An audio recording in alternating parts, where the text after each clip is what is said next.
While we were in a little bit of a break, one of the board members of the Florida Wildlife Corridor Foundation said, "This is a big tent."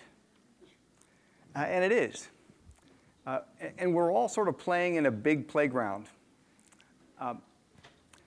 And a corridor connects us. And if you think about who's in the room, and you think about how we are all connected by this corridor, I do think, in Eric Eichenberg's sense, that it is unifying. And Betty Osceola mentioned there that it's great if you can designate the corridor, but what about taking care of it? And that got me thinking. I love that, that sentiment about doing. And it made me think of my favorite Da Vinci quote. Well, it's actually my second favorite Da Vinci quote. Knowing is not enough. We must apply. Being willing is not enough. We must do. What stops us from doing often is that we don't think the thing that we want to happen can be done. And we don't dream big enough, and we don't believe aggressively enough. And so the theme of this next panel, it's not a panel, the theme of this next segment is to bring three speakers to you that are going to bring inspiration about big ideas and accomplishments. The first from a local Florida statewide level, the second one from a national level, and the third one from an international level. So my hope is that in the next 30 minutes you will leave here inspired to do and knowing that it can be done. So it's my pleasure to bring up one of our local conservation leaders in Dr. Jason Fischer. If you want to come on up, Jason.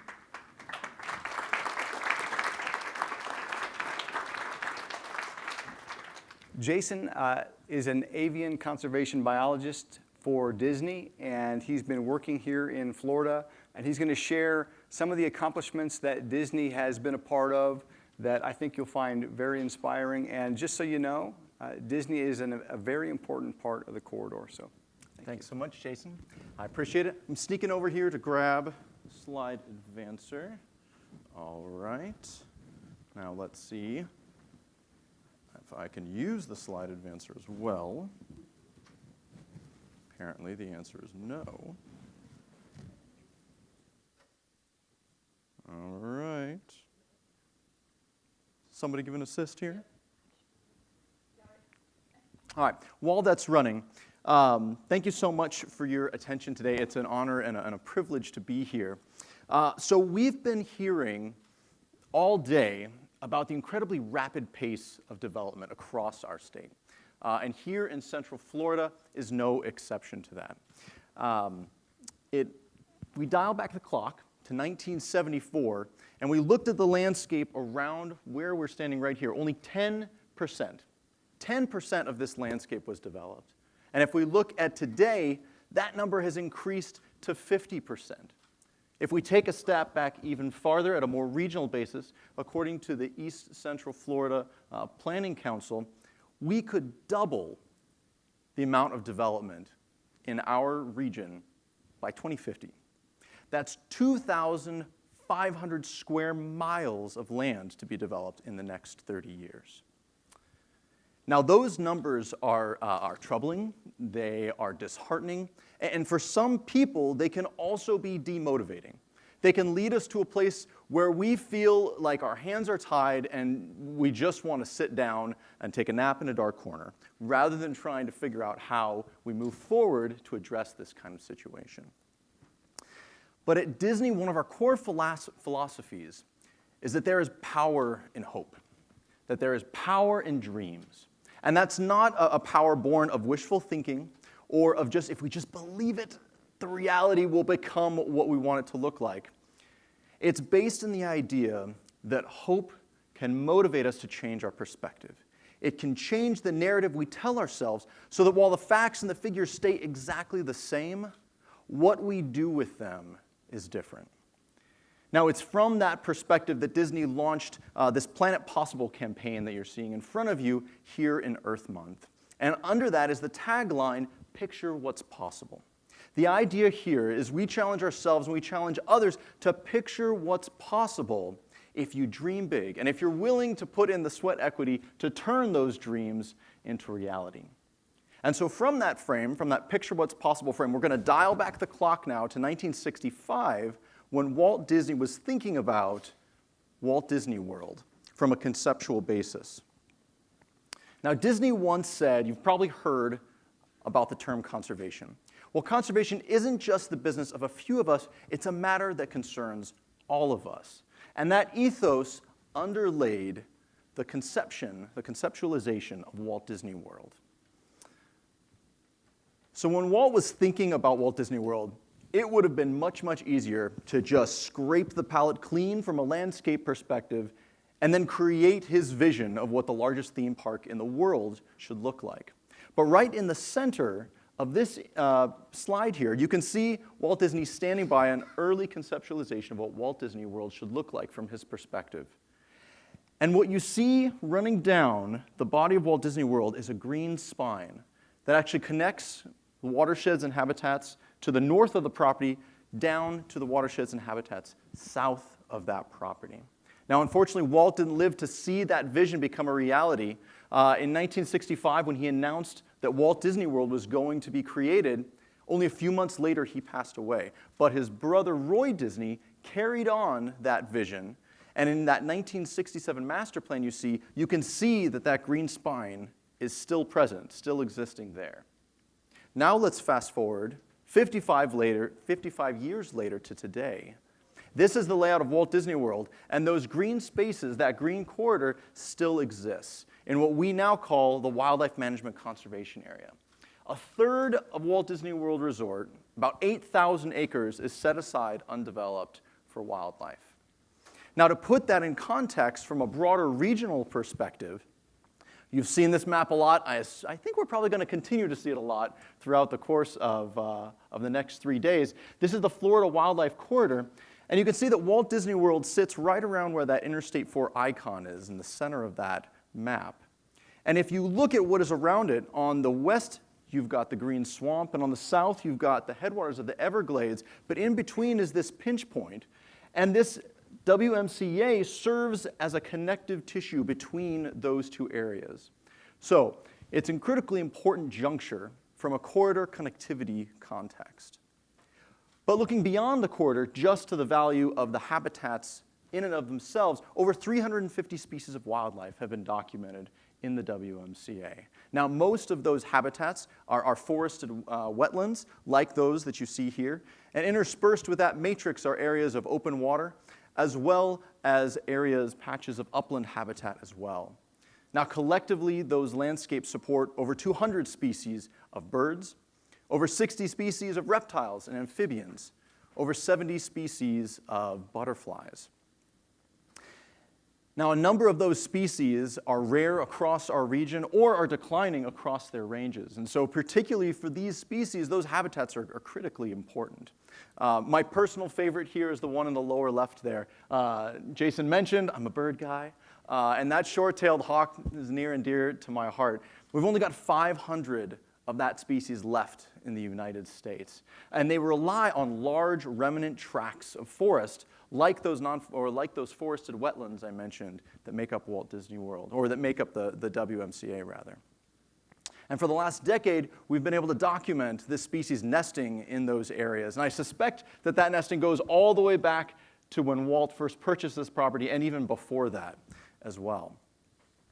The WMCA is the foundation of the conservation efforts at Walt Disney World. And like any foundation, you don't just set it and forget it.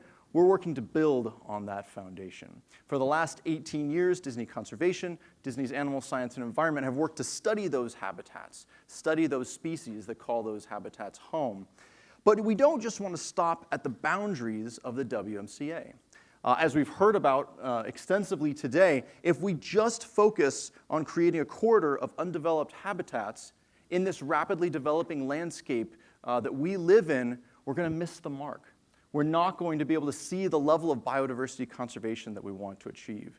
And so a lot of our conservation and research efforts are focusing beyond the borders of those undeveloped habitats to think about how we can maximize the conservation value of those mixed-use landscapes that surround it. How do you take a human-modified habitat and increase its value for wildlife? Now, we've got a whole a whole talk focused on that being delivered by Dr. Mark Penning tomorrow as part of the Conservation Tools and Approaches talk around noon. So I don't want to steal Dr. Mark's thunder, but I do want to throw out a couple of teasers here in this talk. The first one I want to touch on is solar power. So we've got 300 acres of solar arrays at Walt Disney World. Now that provides enough power to give the energy for 2 of our theme parks. Now that's fantastic from a sustainability perspective, but we want to take the next step and ask the question, challenge ourselves, how do we make solar arrays great habitats for wildlife as well?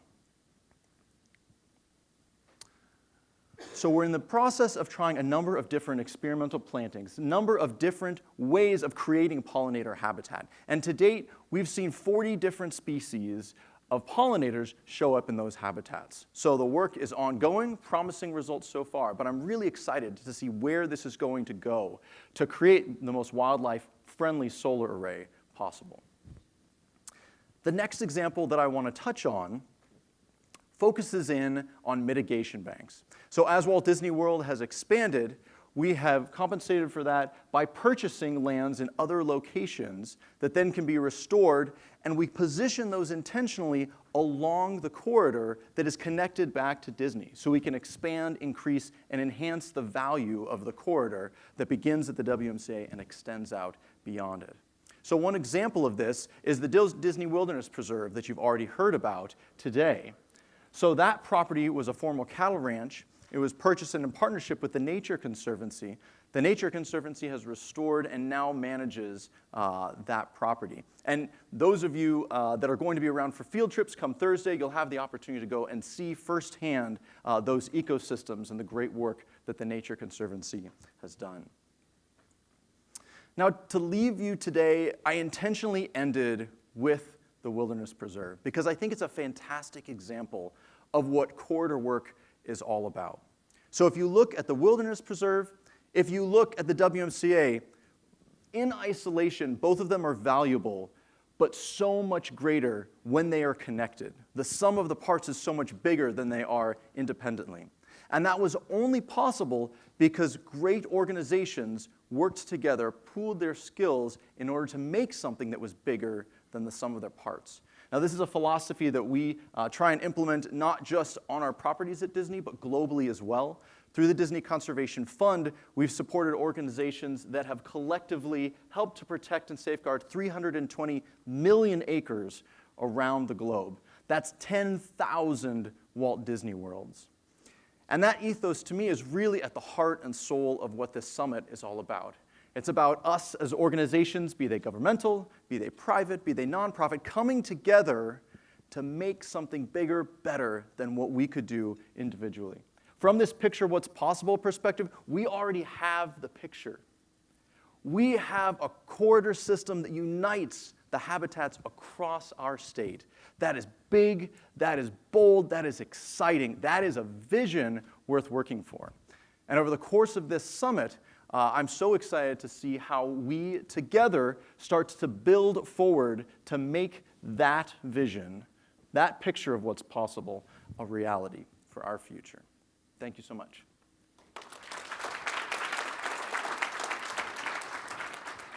Jason, I'm glad you plugged the field trips. Please remember to sign up for field trips if you want to. We have 3 great field trips that are going to be taking place after the conference here ends on Thursday. Our next speaker is in California, and she's going to be joining us via a Zoom link, so we'll dial her up. But it's my pleasure to introduce you to Beth Pratt. Beth is the California Regional Executive Director for the National Wildlife Federation, and she's been working on conservation issues for over 25 years, spending a lot of her time helping to protect Yosemite and Yellowstone, some of the state parks and national park systems. But it was Beth's role in the Save LA Cougars campaign which brings her to our attention. And her efforts are culminating in the implementation of the world's largest wildlife crossing. And so it's my pleasure to bring to you Beth Pratt. Thank you, Beth.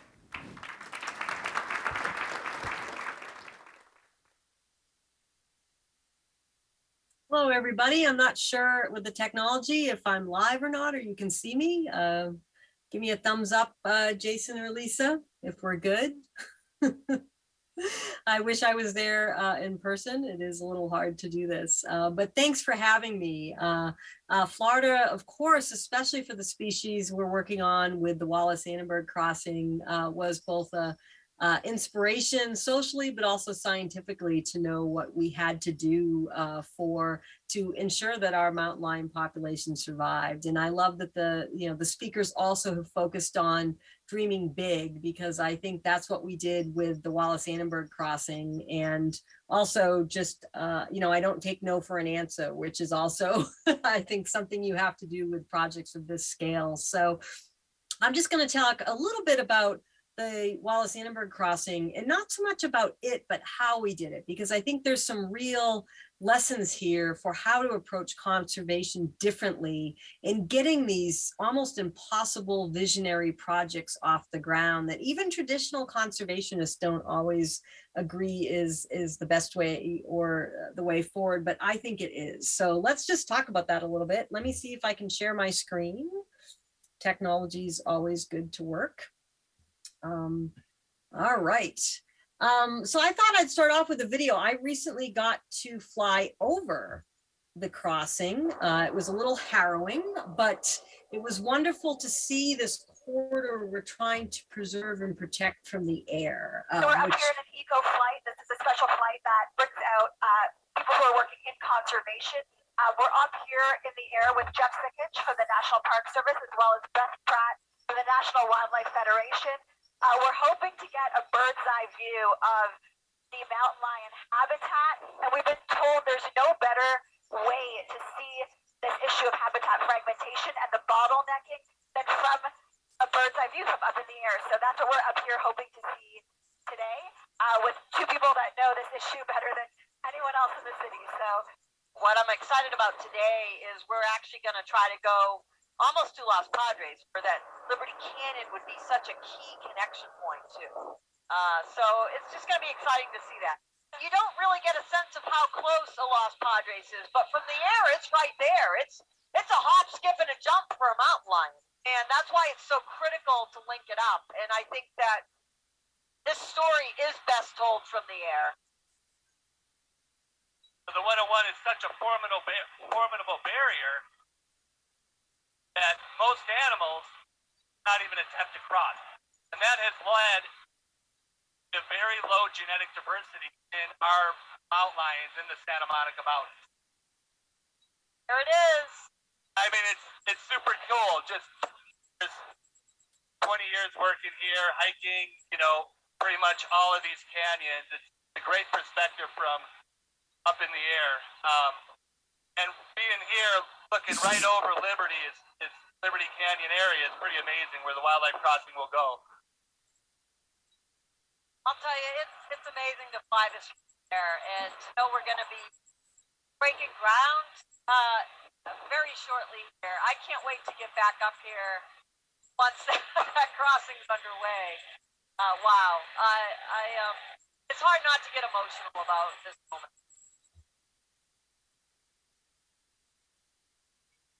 So I'm sure that story from the air, and here's just a shot of it, will be, for those of you in Florida, you get this. This is exactly how it played out for the Florida panther, and we're trying not to reach that point. I would say, the Los Angeles area, there was a lot of green space from the air, which is amazing, but that is not the case. It is the most densely populated urban area in the country, the greater Los Angeles area. We're trying to put the crossing. The Kardashians live right there. It is Hollywood.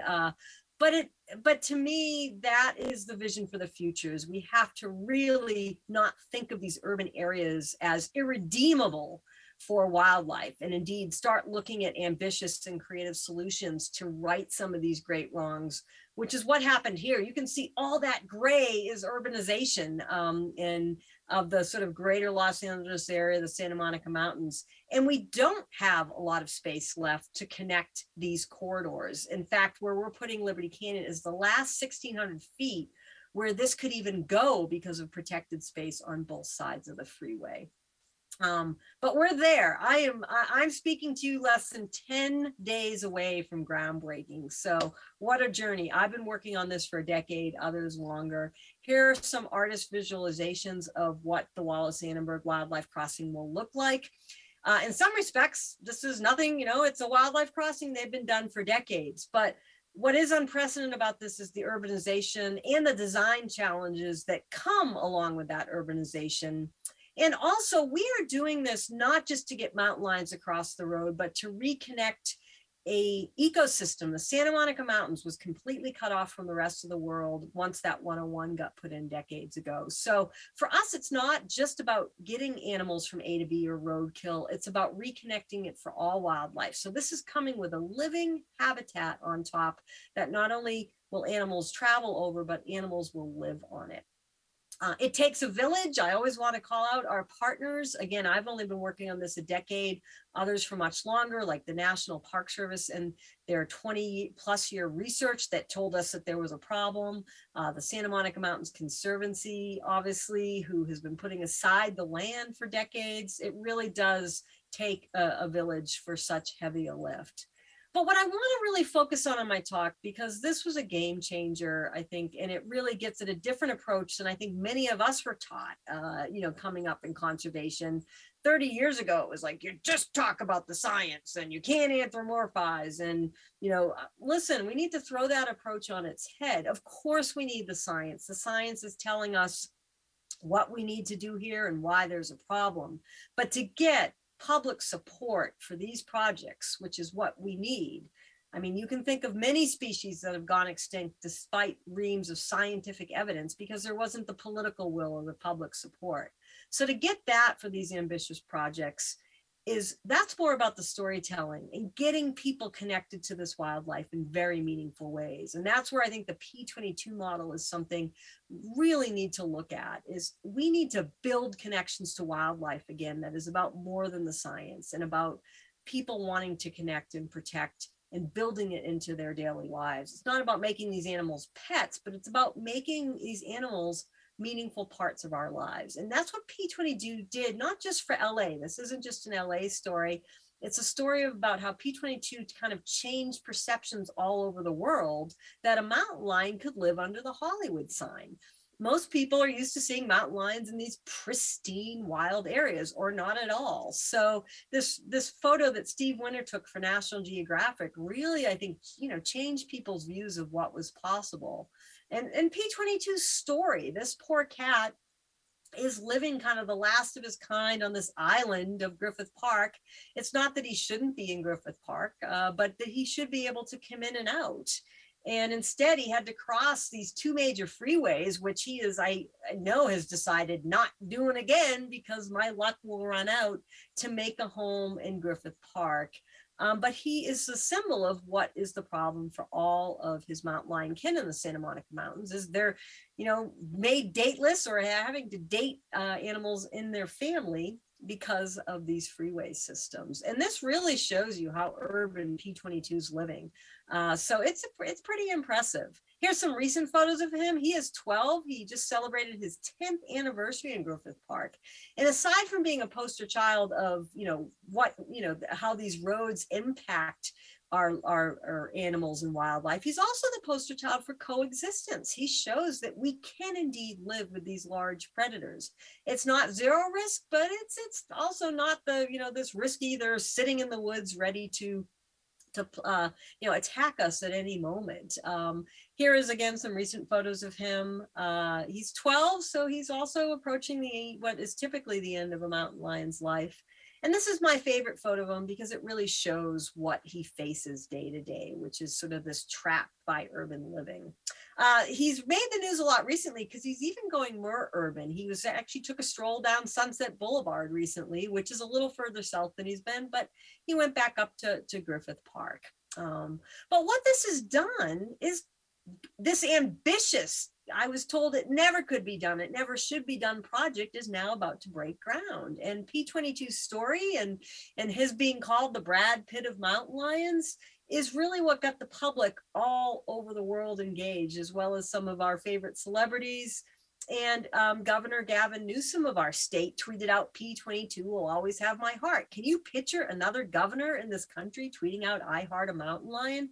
But it's because of these really personal connections to wildlife. We have things like P22 Day, which we had 9,000 people in person the last year before the pandemic.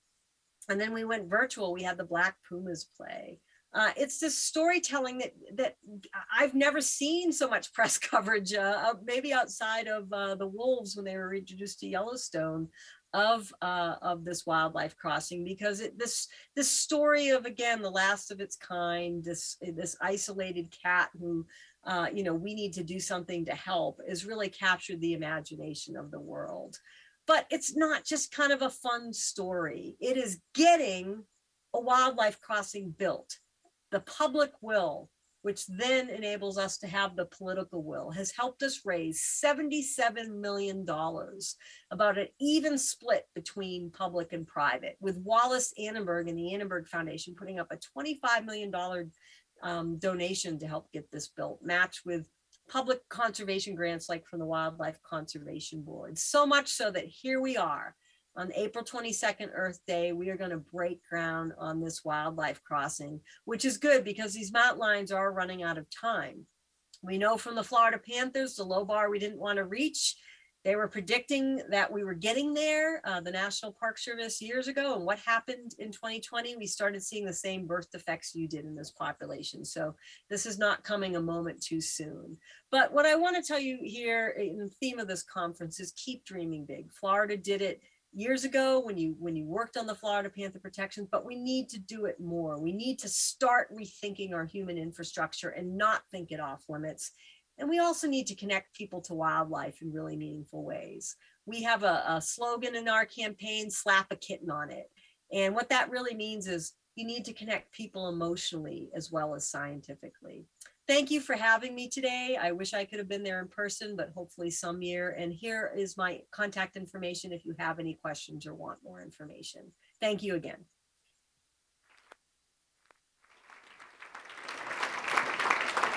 Beth, that was fantastic. I don't know if you could hear the audience clapping, but that was really inspirational. My understanding is the final price tag was around $87 million. Is that true? Yes, final price tag for all phases of Caltrans is about $87 million, yeah. And we're pretty close. Cool. Well, great. Well, thank you so much for joining us. I hope you're inspired by the what's possible there with that story. One permeability feature to cross a highway, they spent $87 million in this public-private partnership. We can do this. We really can. So I'm inspired. I hope you are too. Our last speaker for the day is someone who comes from, born and raised in South Africa. It's Dr. Stephen Boys. And if you haven't followed the Okavango project, Wilderness Project, I'd encourage you to go on and look at some of the films that Steve has made.